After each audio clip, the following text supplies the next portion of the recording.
Dear students, please come to MCQ on Ind AS 21. Please come to MCQ on Ind AS 21. There are very interesting MCQs on Ind AS 21, effect of changes in foreign exchange rates.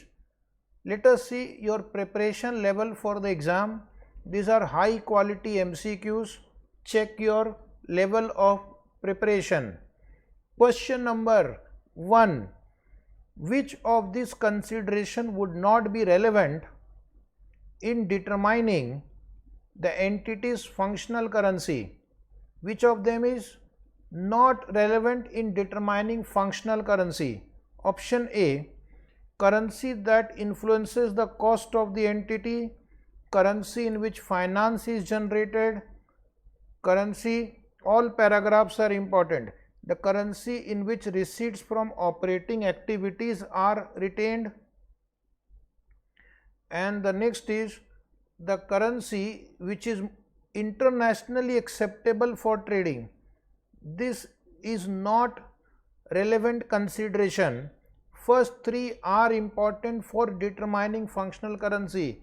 So the correct answer is option D, right answer. Very good. Question number 2.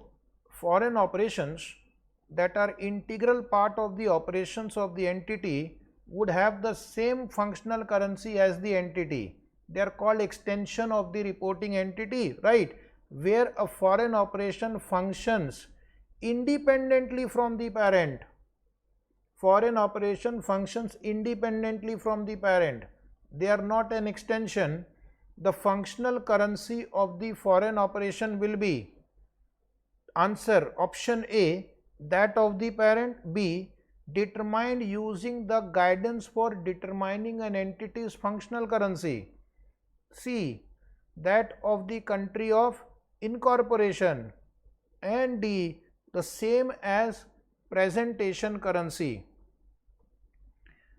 One student is saying same as presentation currency. The answer is wrong. The correct answer is B. If it is not extension of the reporting company, then the foreign operation will decide its own functional currency based on the same principle that is used to identify entities' functional currency. To say that functional currency of the subsidiary or foreign operation will be that of presentation currency is not right. Tick mark option B. Tick mark option B. Question number 3. An entity started trading in country A whose currency was dollar. After several years, the entity expanded and exported its product to country B whose currency was euro. The functional currency of the entity was deemed to be dollar by the end of 2007.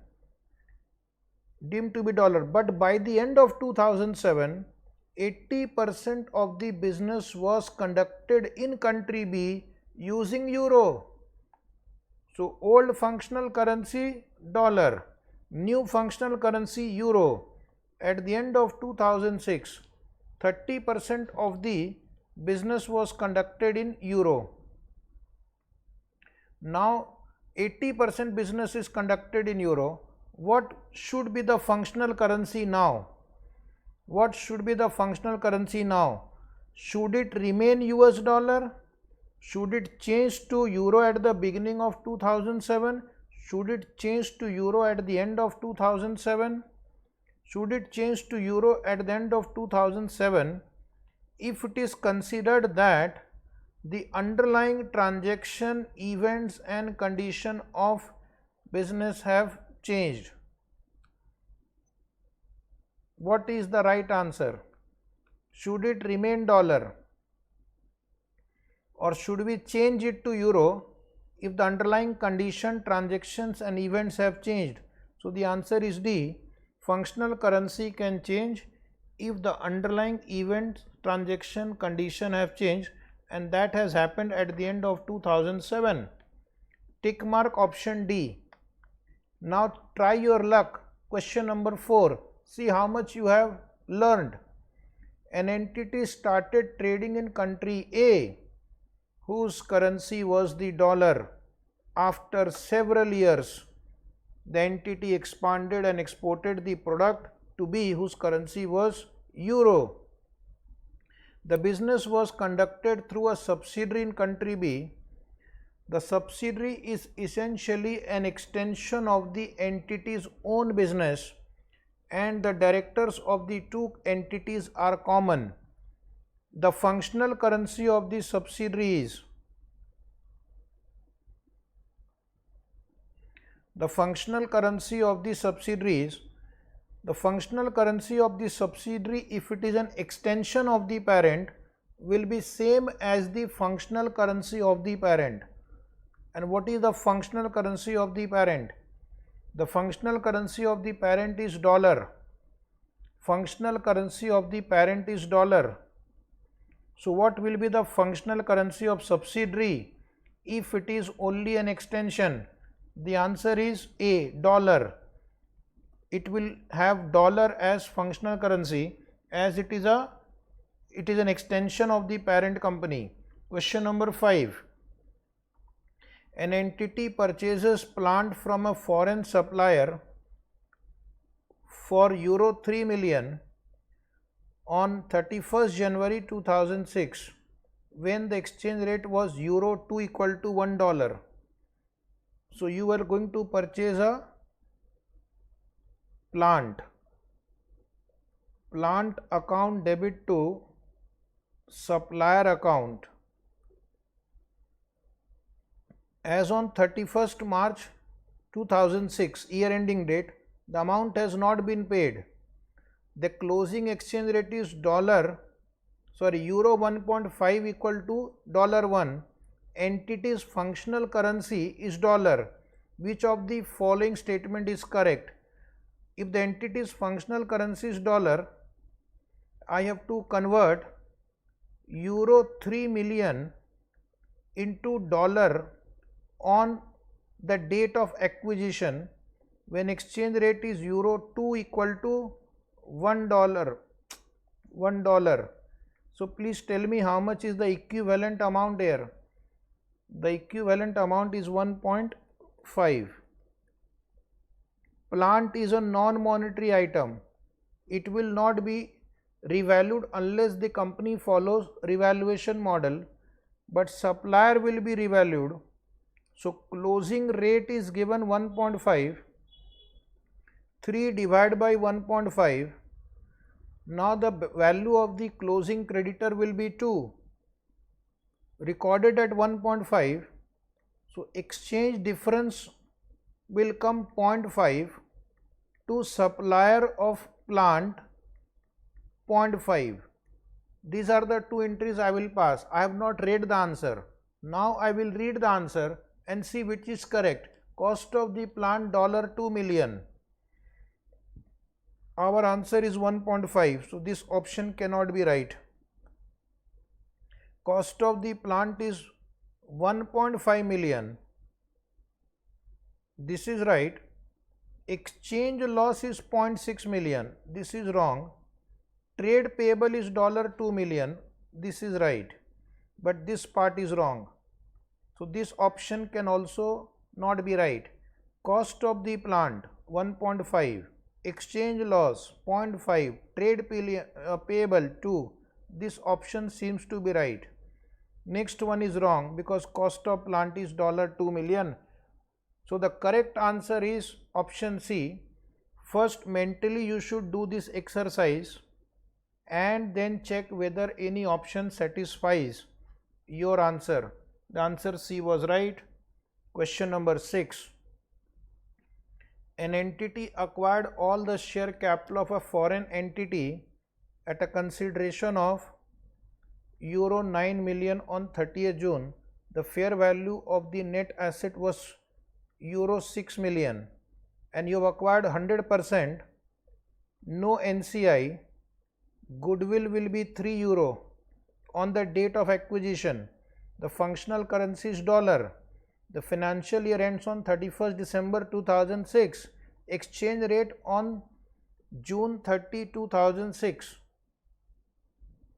and December 31st, 2006 was euro 1 equal to euro 1.5 equal to $1, euro 2 equal to $1 respectively. What figure for goodwill should be included in the financial statement for year ended 31st December 2006? We will use closing rate.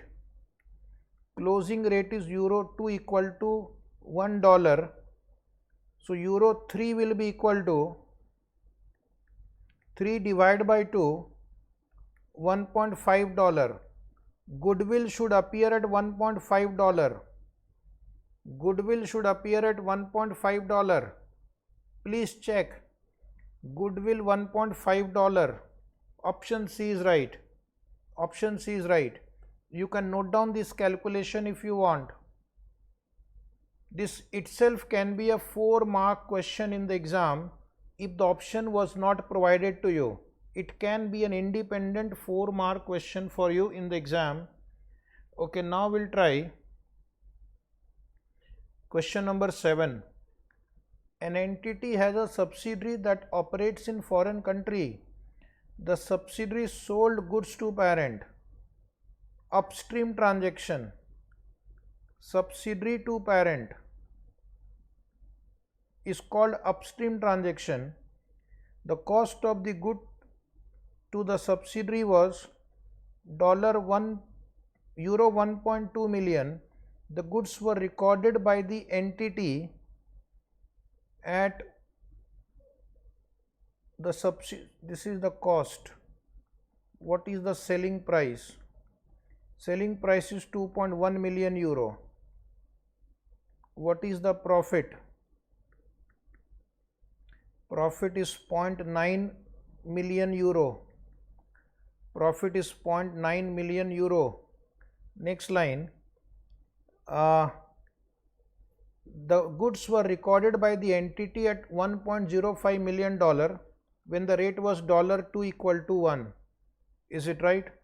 So exchange rate on the date of transaction, euro 2 equal to $1.